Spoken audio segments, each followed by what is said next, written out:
Yo, what's up mga tropa peeps? Magandang gabi po sa inyong lahat. At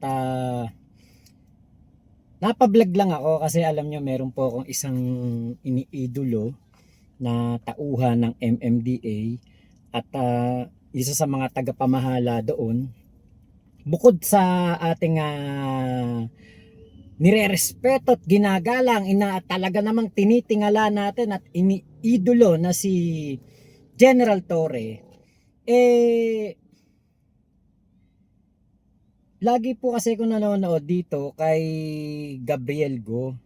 At ito pong si Gabriel Go ay ako po ay naniniwala na siya'y napakagaling sa kanyang ginagawa na pagdidisiplina sa ating mga kababayan na pasaway diyan po sa Metro Manila, sa yung nasasakupan ng MMDA.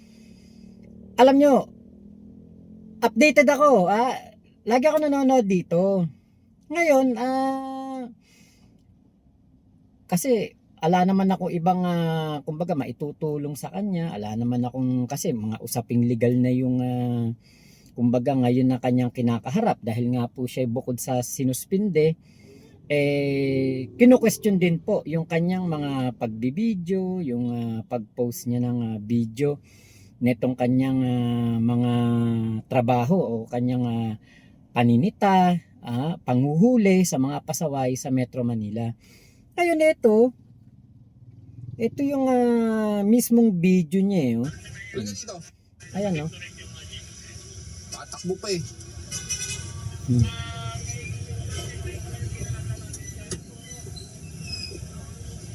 Taga saan ka ba?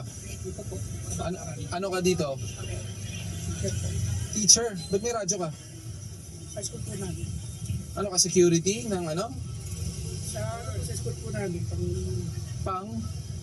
para po sa sa school namin. O teacher ka tapos wala kang helmet. Sorry po. Paano naman natin ito? 'Di ba? Teacher ka tas wala kang helmet.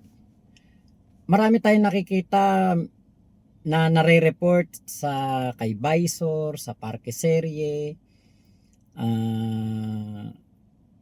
yung mga FB na FB page na dedicated sa mga ganitong mga kamote, sa mga gumagawa ng paglabag sa traffic rules, mga dashcam. Ayun yung dashcam Philippines yata yun, yung isa na nakikita natin, napapanood natin. Syempre bilang isang motorista, nakapalo tayo dyan kasi ang unang-unang ating tinitignan dyan, awareness, ano yung mga like modus, mga ganon sa mga nasa kalye, ano ang mga dapat gawin kapag na-encuentro mo yung isang sitwasyon, di ba? Para may idea ka na. Ngayon dito po, bago to. Sa totoo lang, ngayon lang ako may nakita, ewan ko lang kung meron na dati, pero ngayon ko lang napanood yung isang teacher ay nahuli dahil walang helmet. Kasi pangkaraniwan, police, meron tayo nakita, konsehal, SK chairman, mga ganun eh. Pero ngayon, teacher, pero medyo bago to sa akin, ngayon ko lang to nakita. At parang na ako dito, na humanga ako dito kay Gabriel Go. Kasi tama yung kanyang ginagawa, wala siyang sinisino.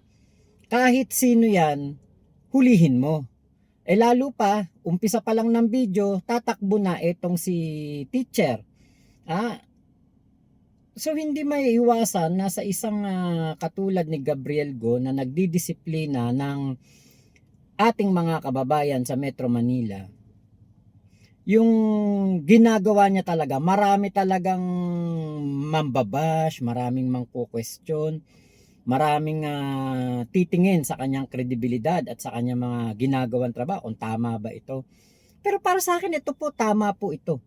Yung sinabi niya, paano tayo makakapagturo ng maayos sa ating mga estudyante kung ikaw mismo hindi ka sumusunod sa batas trapiko? Di ba? Maliwanag, teacher ka. Dapat ikaw ang maging ehemplo ng mga estudyante at tinitignan ka bilang pangalawang ama o pangalawang ina. ng iyong mga estudyante, tapos bigla kang walang helmet. Eh di yung mga estudyante mo, kung meron dyan nakamotor, o meron dyan sinusundo ng tatay na nakamotor na walang helmet, eh okay lang yun. Eh si teacher nga walang helmet eh. Di ba? Turuan ng ating mga estudyante kung ganun. O RCR na rin po.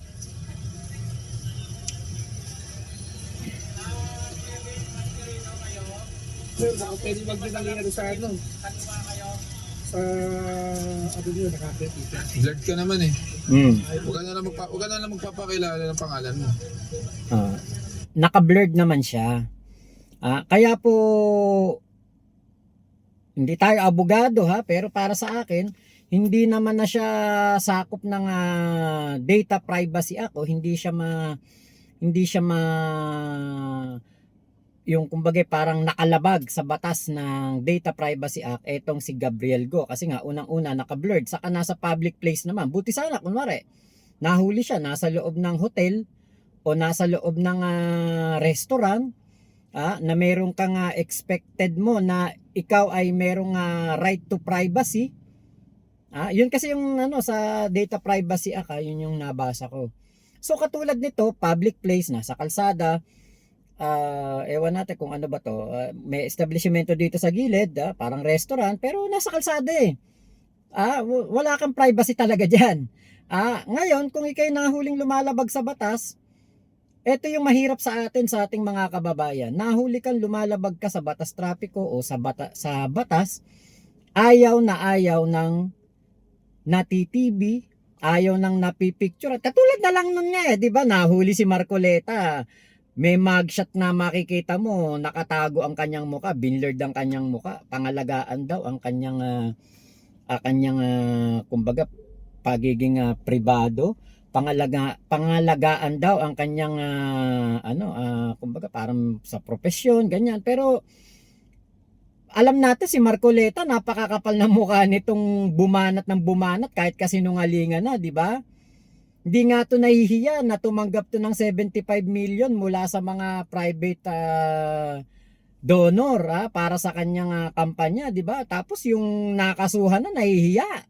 Bineblurred ang mukha sa mugshot, di ba? Kaya po ito nga po yung parang kaipokrituhan dito sa ating bansa. Pag nakagawa ng mali, nahihiya. Pero nung ginagawa yung mali, hindi nahihiya. Eto, dito sa teacher, wala naman ako against sa kanya. Walang problema, di ko din naman siya kilala. Kaya lang, ang nagulat ako, kinampihan pa to ng grupo ng mga teacher. Mali na nga yung inyong kasama o inyong kapanalig, inyong kagrupo, kukonsintihin nyo pa. Kinakampihan nyo pa. Diba parang sabi ko, ano ba naman itong mga taong ito? Sa halip na dapat na maging ehemplo sila at sila'y mga teacher at grupo sila ng mga teacher, kinakampihan pa nila yung mali. Hindi naman napahiya yung teacher. Bakit? Naka-blurred yung muka. Hindi nga natin alam kung sino yun eh. Diba? Dapat inisip nyo muna yan bago kayo gumawa ng mali. Yun! Oh. Beles!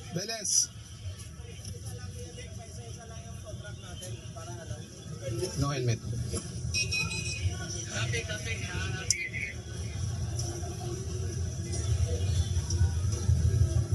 Ipatawag mo yung skog ng Baklaran. Wala. Tumanggap nyo ng sila eh. Sa malinis yung Baklaran doon. Pwede po yan sa Bayad Center. Bayad center. Opo, pwede. 1.5 po sir. 1.5, no helmet. Sa PAOP. Lagyan dito. Diba? Bago ka sana mahiya, lumabas ka ng bahay na wala kang helmet, mag-isip ka muna. Teka, lalabas ka ng walang helmet, tapos mahihiya ka kapag nahuli ka. Diba? Ibig sabihin, lumabas ka ng bahay, tanggap mo na kung ano ang mangyayari sa iyong sarili. Kung may mahuli ka ng LTO, HPG o ng Traffic Bureau o nitong MMDA, wala ka ng palagyan. Kasi nahuli ka, lumabag ka sa batas trapiko, tanggapin mo ang consequence. Di ba po? Ngayon ang daming nang babash dito kay Gabriel Go. Alam niyo, sa totoo lang, nung nasuspindi siya, sabi ko parang, ba't ganun? Ba't sinususpindi? Ginagawa lang naman ni Gabriel Go ang tama. Sinuspindi siya, parang ang dami pang nagkukondena sa kanyang ginagawa. Para po sa akin, hindi po tama 'yon. Ang katulad ni Gabriel Go, yan yung mga kumbaga pinangangalagaan at dapat nga sinusuportahan pa ito at talagang tinatangkilik ang mga ginagawa nito dahil ito po'y napakahirap na trabaho. Maaring meron siyang makakalaban diyan na mga masasamang loob, meron diyang makakalaban siya na hindi siya mapatawad. Diba? Napaka mapanganib ng ginagawa niya, pero still ginagawa po niya ang kanyang part para sa kaayusan. Alam niyo, yan ang hirap sa ating mga kababayan din, yung mga, lalo na yung mga kamote, lalo na yung mga makukulit, lalo na yung mga walang hiya. Kapag sila po ay na susuheto, nadidisiplina, inaayawan nila yung tao, nagagalit sila dun sa isang tao. Pero kung tutuusin, 'di ba? Tama lang naman yung ginagawa nito. Alam niyo, parang naisip ko nga, parang hindi deserve ng isang kumbaga hindi deserve ni Gabriel Go na mabatikos ng ganyan. Parang hindi niya deserve na maano siya diyan sa mga ganyang tao, 'di ba? Yung kinokondena siya, kinakalaban siya, minumura siya, ang daming galit sa kanya. Paano kaya kung umalis na lang kaya sa trabaho niya si Gabriel Go, no? Manahimik na lang siya sa kanyang bahay. Tingin ko mabubuhay naman si Gabriel Go kahit na wala to sa MMDA, marami tong mapapasukan na trabaho. Paano kaya kung hindi na lang siya magtrabaho diyan at hayaan na lang natin na ibang tao ang gumawa niyan? Baka doon natin maisip, ay, sayang, wala na si Gabriel Go. Ay, sayang, hindi na si Gabriel Go ang gumagawa niyan sa MMDA. Kita niyo, dami ngayon mga lumalagpas sa bangketa, mga vulcanizing, mga nagtitinda, ang kukulit, sakop na halos kalahati ng kalsada, pati bangketa. Ang kukulit ng mga nagpaparada ng mga sasakyan, sumikip ang mga mga daan ng kalsada, yung mga tawag dito, yung mga street na maliliit sa lalo na mabuhay lane. Sumikip dahil wala na si Gabriel Go. Gusto niyo ba yung ganon na magsisisi pa tayo na wala ng Gabriel Go sa MMDA? Diba? Ayaw nyo nang nadidisiplina kayo, ayaw nyo nang nasisita kayo, ayaw nyo nang nahuhuli kayo, di tumino kayo, sumunod kayo. Alam nyo nang bawal, gagawin nyo pa. Alam nyo nang hindi tama, gagawin nyo pa. Tapos ngayon na nasangkot si Gabriel Go sa paghuli sa ganitong teacher, nakakita itong mga basher ni Gabriel Go ng pagkakataon na mas lalo siyang i-bash. Kasi may kakampi na sila, yung grupo ng mga teacher. Mga sir, kayo po mga teacher kayo, di ba? Nung nanumpa kayo sa DepEd, nung tinanggap kayo ng DepEd, dapat kayo ay maging ehemplo. Sumusunod kayo sa batas. Paano nga kayo makakapagturo kung kayo mismo lumalabag kayo sa batas? Paano nyo papasunod ang mga kabataan, lalo na ngayon ang mga kabataan ang tatapang na, ang siga-siga na yung mga kabataan ngayon, tas may makikita ka pang teacher na ganyan ngayon. Paano nyo pa masusuheto yung mga estudyante kung kayo mismo hindi nyo kayang sumunod sa batas trapiko? Napakasimple, mag-helmet. Buti sana kung para yun sa kaligtasan ni Gabriel Go, hindi naman para sa inyo yun. Para sa kaligtasan niyo, para hindi kayo masyadong masaktan. magsemplang man kayo, masakta ng katawan nyo, pero yung ulo nyo safe. Hindi kayo magiging critical o masyadong grabe ang inyong mga matatamo na damage sa inyong katawan dahil kayo naka-helmet.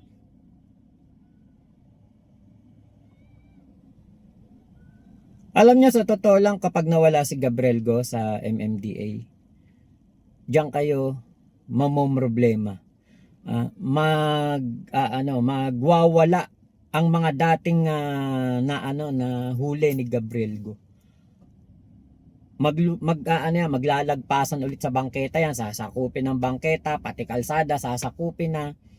Hindi na po yan magtitino kasi wala na yung nagdidisiplina.